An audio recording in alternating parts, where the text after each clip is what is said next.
Hello, viewers of Cold Breath. Today I will tell you a story I encountered. If you find this story interesting, please like the video and subscribe to the channel so that I have the motivation to tell you more interesting stories. Jumping at shadows, I told Spencer that he was just jumping at shadows. He swore up and down that he wasn't. He insisted that those pills he took were keeping him safe. It sounded like a load of bull to me. It's killing you, is what it is, I told him while we were on break. I just watched him toss back more of that poison, and I couldn't, in good conscience, do it anymore. That's all those pharmaceuticals do. Do your research. It's a scam. That shit doesn't heal you. It's part of some fucked up eugenics program. I don't know. I'm better off with the pills, Spencer had said. Why? 'Cause some quack doctor said you did? Did you know they have one of the highest suicide rates?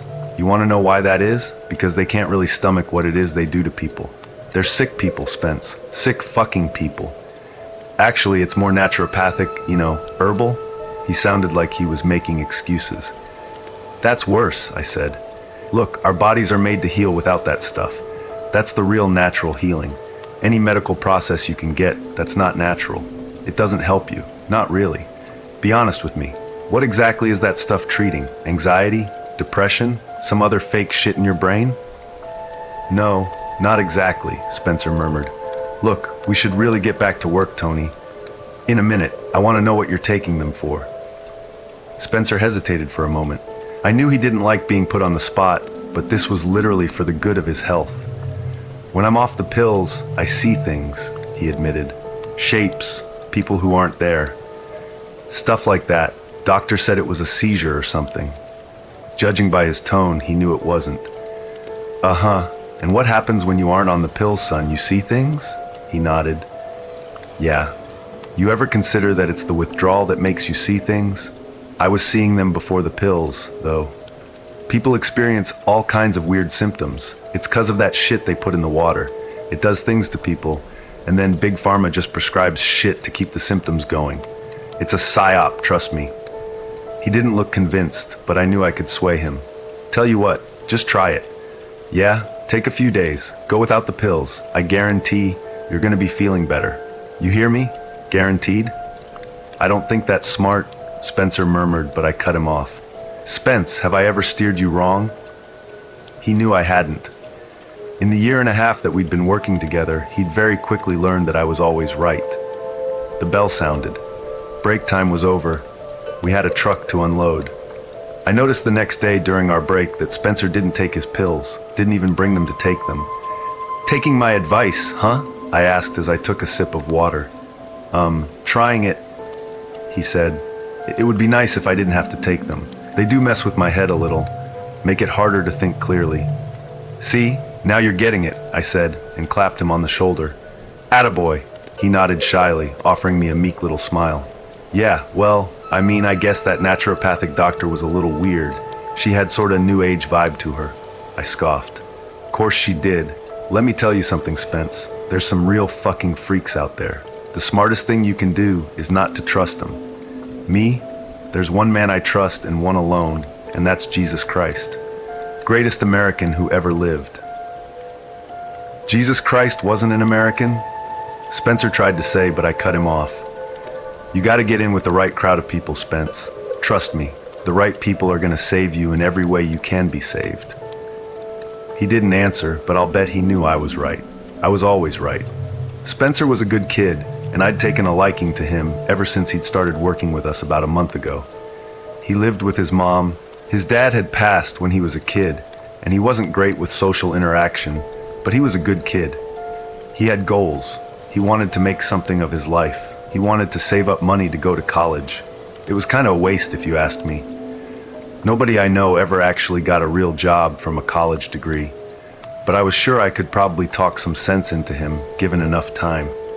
He was a hard worker, and that was what mattered. Spencer was young. He was allowed to be a little bit of a dumbass, and the way I saw it, it was my job to help him. I'd been around the block long enough to know just how much of what we think of as reality is just some fucked up performance put on by the elites, trying to keep us numb to the realities of their depravity. I'd been trying to educate him during our shifts together.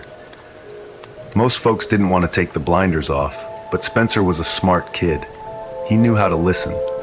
The lunch bell sounded. I sighed and got up. "Ah, back to it, Spence," I said as I packed up my lunch bag. He nodded and followed me back to the loading dock.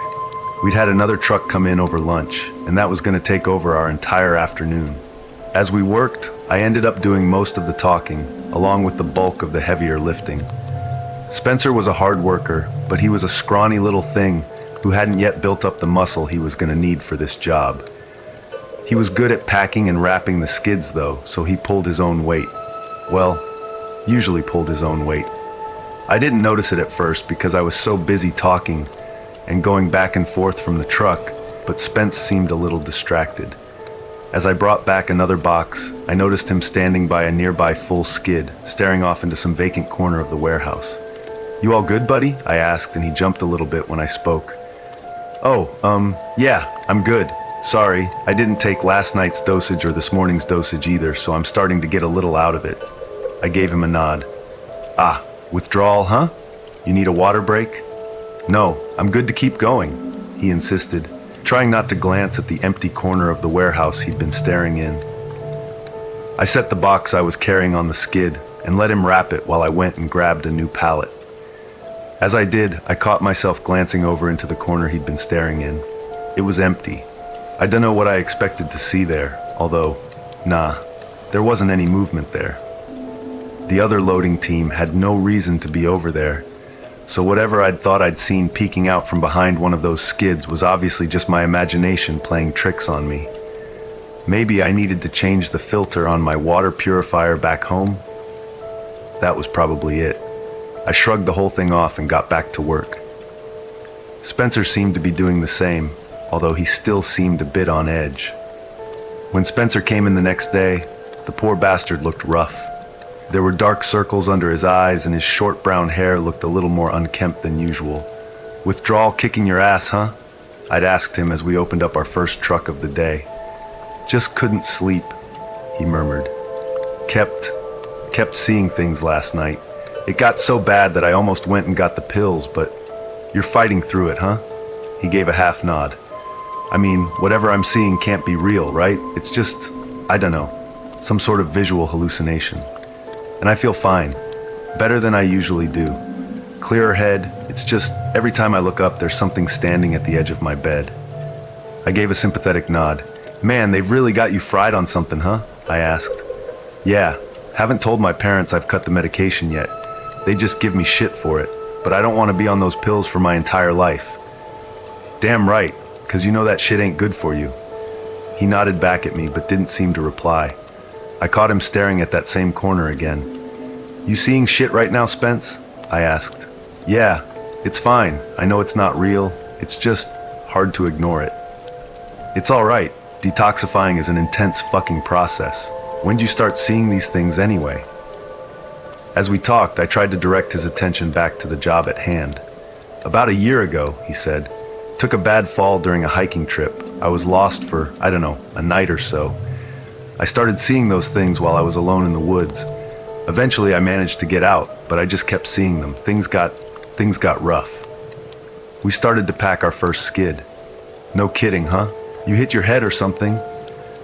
"Yeah, I must have," Spencer murmured. "Been seeing those shadows ever since." "Wow, would have thought a concussion would have healed by now." "That's what I would have thought, but," Spencer gave a shrug. "There's a shadowy figure standing at the back of the truck who's telling me otherwise." I caught myself glancing over at the truck. I saw nothing. "It's just in my head," Spencer said, more for himself than anything else. "That's right, man, and you just gotta give yourself time to heal. You're doing everything right." He just nodded absent-mindedly, as if he wasn't entirely sure. But I knew he'd stay on the straight and narrow. We got through the truck without any incidents, although Spencer was still clearly a little out of it. I figured he just needed a few more days to get his bearings and he'd be right as rain. Better than before. I knew it for a fact. It was a few days after he'd quit his medication that things took a hard turn south. He'd been on edge those past few days, still complaining that he wasn't sleeping. I'd told him that things would get better. I knew it as a fact. But those bags under his eyes got darker every day. And eventually, while we were working, he just started screaming. I'd been wrapping one of the skids when I heard it from inside the truck. Howls of terror that I would have expected to hear from a man being fucking murdered. I ran into the truck to see what the hell was going on, and almost crashed into Spencer as he stumbled out of the truck, almost on all fours, his eyes wild with panic. "It's coming!" he screeched. "It's coming for me!" I told him to calm the fuck down. Tried to hold him in place, but he fought me, desperately trying to run away. Tears streamed down his cheeks as he screamed until his voice sounded hoarse. Some of the other guys in the warehouse had come by to check in on him, and a couple of them even needed to help keep him down. Spencer fought like a man possessed, screaming about how they were getting closer. The boss ended up calling him an ambulance, despite my recommendation that we just let this pass. And when they loaded Spencer in, I watched him fight against his restraints, sobbing and trying to scream, although his voice didn't seem to be working anymore. That was the last time I saw Spencer Allen, sobbing and trying to scream, being loaded into the back of that ambulance. I'm told he didn't even make it to the hospital, although I don't know exactly what happened to him on the way there, and I can't even begin to guess. What I do know is that when that ambulance drove away and the boss told us to get back to work, I saw someone standing in the truck that Spencer had been unloading. At first, I thought that it was another one of the guys. Maybe the boss had sent someone else my way to cover for Spencer since he was gone. But whoever they weren't working. They were just standing there in the darkness. I stared at them for a moment, trying to figure out who they were. And then they looked up at me. I'd never felt my blood turn to ice before that moment. But those eyes, those fucking eyes, they had a shine to them. The same kind of shine you see in a cat's eyes in the dark. It was that shine that told me that whatever I was looking at wasn't a person. I knew that in my gut, even though I didn't want to accept it right away. When I blinked, the figure was gone, and I wondered if maybe this whole thing had just been my imagination. But I've seen them again since. Usually they come at night, but whenever it's dark, I'll see them. They're never in plain sight. They're always off to the side, always watching from the shadows with those shining cat's eyes of theirs. They used to be quick to disappear, but not anymore. No, now they're staying longer. Now they're getting closer. Now there's more of them. I've checked. Nobody else can see them. They don't show up on cameras either. It's like they're not even there, but I can still fucking see them. I don't know what they are. I don't know why they're coming for me now. Is it because I was close to Spencer? Because I told him to stop with his meds? Is that it? I wish I knew. I don't know what to do to stop this. I've tried to pray, but I don't think God is listening to me anymore. Or I hope he's not listening to me, because I don't want to think about the alternatives.